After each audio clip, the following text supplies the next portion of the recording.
I've been riding motorcycles for a decade, writing about them half of that, and this year I attended my first public track day, a truly eye-opening experience. And now I can add motorcycle racing to that list. Normally, some average rider's first time going racing wouldn't be much of a story, and, hey, this might not be either, but I realized that from the jump and decided you guys deserved more. So instead of joining some supermoto or 250cc class sport bike race, something I might actually be prepared for, I decided to enter all three forms of racing at Roland Sands Design Moto Beach Classic in Southern California recently. That meant I'd be racing flat track, minimoto, and drag racing, and I'd never actually ridden flat track or been on a drag strip. Fortunately, what I lack in racing talent I make up for with words, and I was able to get Triumph to give me permission to race the 2017 Street Scrambler I've been tinkering with, and Kawasaki was keen on letting me borrow a Z125 to ride as well. BMW was hosting the drag race and putting everyone on the same pair of BMW R9 Pures to make it even, and Roland was kind enough to squeeze my name on the participants list for all three. The Triumph is mostly stock outside for some aesthetic pieces and exhaust, and a set of Fox shocks.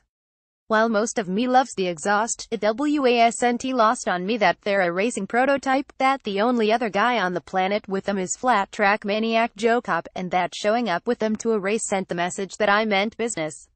I, most decidedly, did not mean business.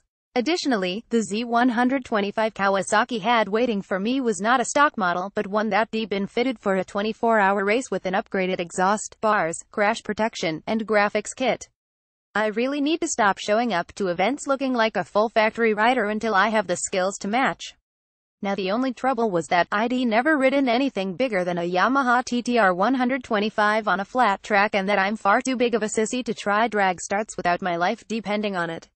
Roland said there would be a practice session the day before the race around 1000 m, so naturally I was parked outside the gate with my gear at 930 racked with nerves. I kept telling myself that I'd lived through learning to backflip at Pastranaland and I could live through this. Sliding a motorcycle had to be easier than flipping on it. Ride a half day of practice and I'd get myself sideways and I'd be fine, though likely not fast, but I could live with that. Sadly, practice day turned into setup day, and they spent the 5 hours I sat in the parking lot preparing the track and moving fencing around to better corral the next day's attendees. There would be no experiencing flat track on a big bike before race time. I almost called the whole thing off then, but by this point people had heard I was racing and I'd started to see people in the pits or get texts about it. I ran into Jordan Graham, who races in a super hooligan class on an Indian Scout and paints some of the raddest helmets on the planet, and it blew my mind how excited he was that I'd be joining in the fun.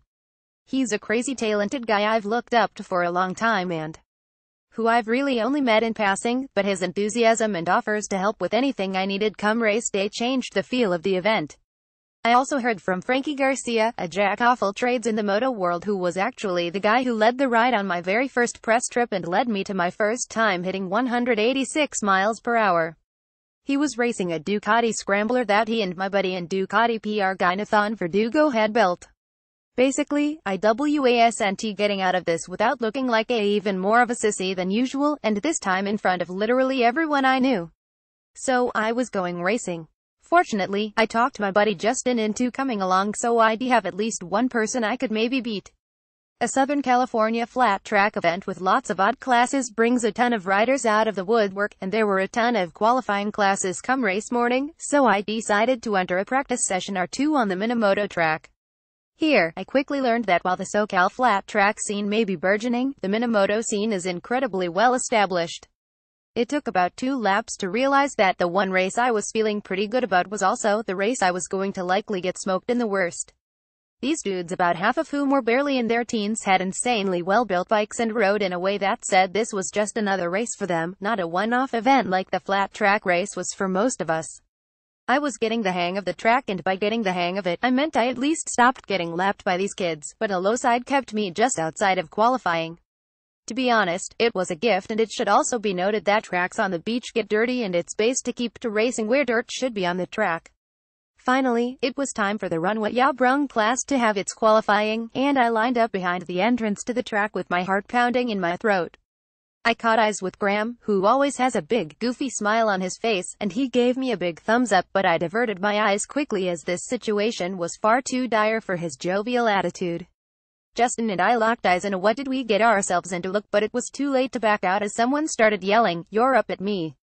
I looked down to triple check that traction control and abs were disabled, guessed that second gear was probably where I wanted to live, and cursed myself for not asking for help from all the people who'd offered, and let out the clutch until I found myself on the dirt. I glanced to my right as I entered the track to see hundreds of people clutching the chain-link fence, hoping to see some guys go fast or crash, and I said a quick prayer that I'd get off this track without anyone taking notice of me, and then reminded myself not to worry about them. I'm not gonna lie, those first few laps were ugly. The scrambler felt incredibly heavy, the stock tires weren't giving me much to work with, and I couldn't really figure out how to slow down, which meant I couldn't go very fast. But I made it through, and by the last lap was starting to get the back end a little loose on my corner exits in a way that felt controllable and dependable. Sadly, these qualifying sessions were incredibly short, but fortunately, our class was small enough that everyone was moving on to the next round. I couldn't nearly keep the pace with the other guys though, and Justin ditched me out of the gate, and I knew the next qualifying would probably be pretty ugly and for a much bigger audience.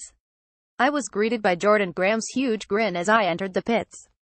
"You did it. You're slow as ST, but you did it. How do you feel? You're gonna do great. I'll tell Roland you're racing with us next season." It's hard not to be affected by that sort of enthusiasm, and I liked that he didn't have to wait for my answers to know I was in love. There's nothing quite like the face of a man bit by love. I wouldn't have much time to revel in it, or ask questions about how to suck less in the next race, as it was time for the drag race.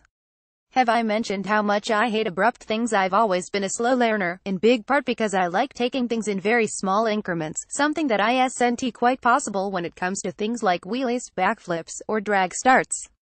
Additionally, the Arnett is definitely not my first choice of bikes to learn drag starts on. That big opposing twin moves like a bag full of fighting cats, and the bike carries a lot of weight should things go sideways.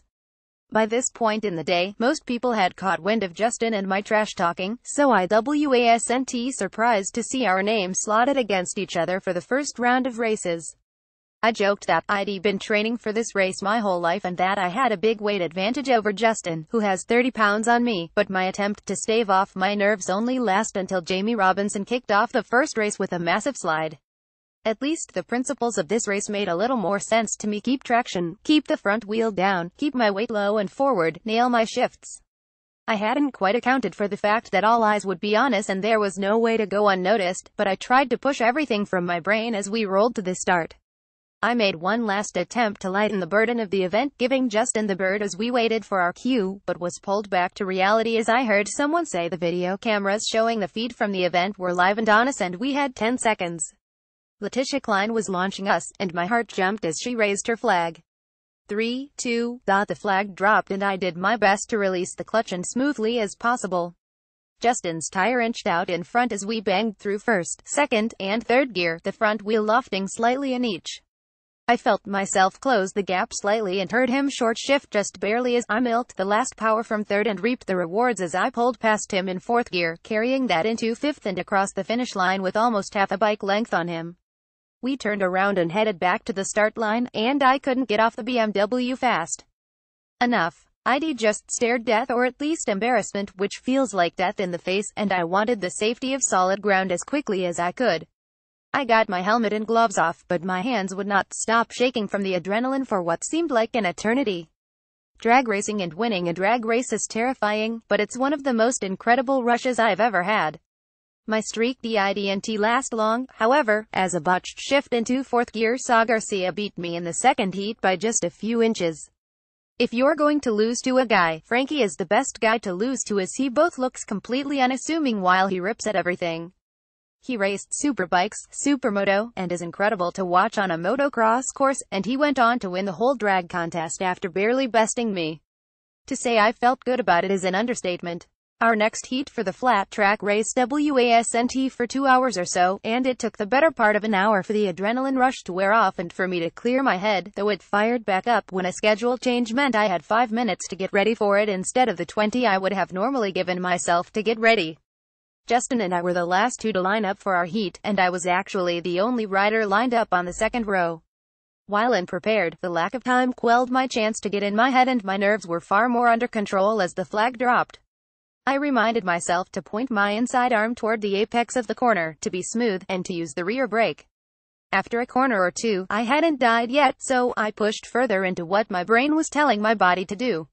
I began to find lines with a little grip and found a way to control the bike as I slid toward the wall on corner exits. My transition from brakes to gas was still pretty abrupt, but I was finding speed and I began passing riders. The point-and-shoot method was working a little better than trying to connect the track in one fluid oval, and I made it around the outside of one guy and then on the inside of two more. I looked up to see a rider I'd met the day prior on his Harley-Davidson Sportster was the only thing standing between me and Justin, and the gap between the three of us was shrinking rapidly. Today was the day I was going to learn about red mist. A wave of energy flowed through my hands and feet, and I started really pushing the scrambler. For a big bike, it had super neutral handling and I was surprised how much I was able to push it down in corners. The fueling is so spot on that, despite having completely stock tires and its stock pressure because I didn't learn about running more until after, I was able to keep the bike pointed where I wanted out of pure throttle control.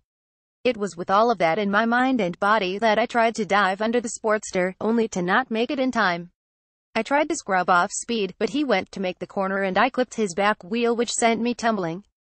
I was back on my feet and on the bike before the pack of riders made it back around, and fortunately it was the last lap, so I made it back around and off to safety. I hadn't escaped the race without scratches, but the biggest mark was the impression left by my first time sort of doing it right. If the first heat didn't do it, I was now hooked on flat track racing. I also think I could have had him if we had a few more laps. I made the last spot in the main event but opted out of it as they were running 16 riders instead of the 6 we had for the heats, and I'd seen enough crashes for one day. I did what I came to do, but at the end of the day I was more struck by the motorcycle community involved in this burgeoning flat track scene than my own personal triumphs. It blew me away that people were so warm and inclusive of someone with zero experience or skill, a courtesy that was extended to tons of other new racers that day. It felt like one big family in the pits, with racers all cheering each other on and celebrating each other's successes. My buddy Frankie Garcia went on to win the main event for the Super Hooligan race, beating pros and flat track legends alike, ending the night in the most perfect way possible. He is proof that anyone can go out there, have a good time, and maybe even do pretty well.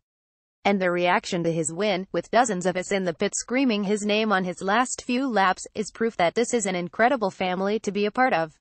I don't know if he'll be good enough to race a ton next season, but come 2019 you better watch out for me. I'm coming for you, Jordan Graham and Aaron Guardado.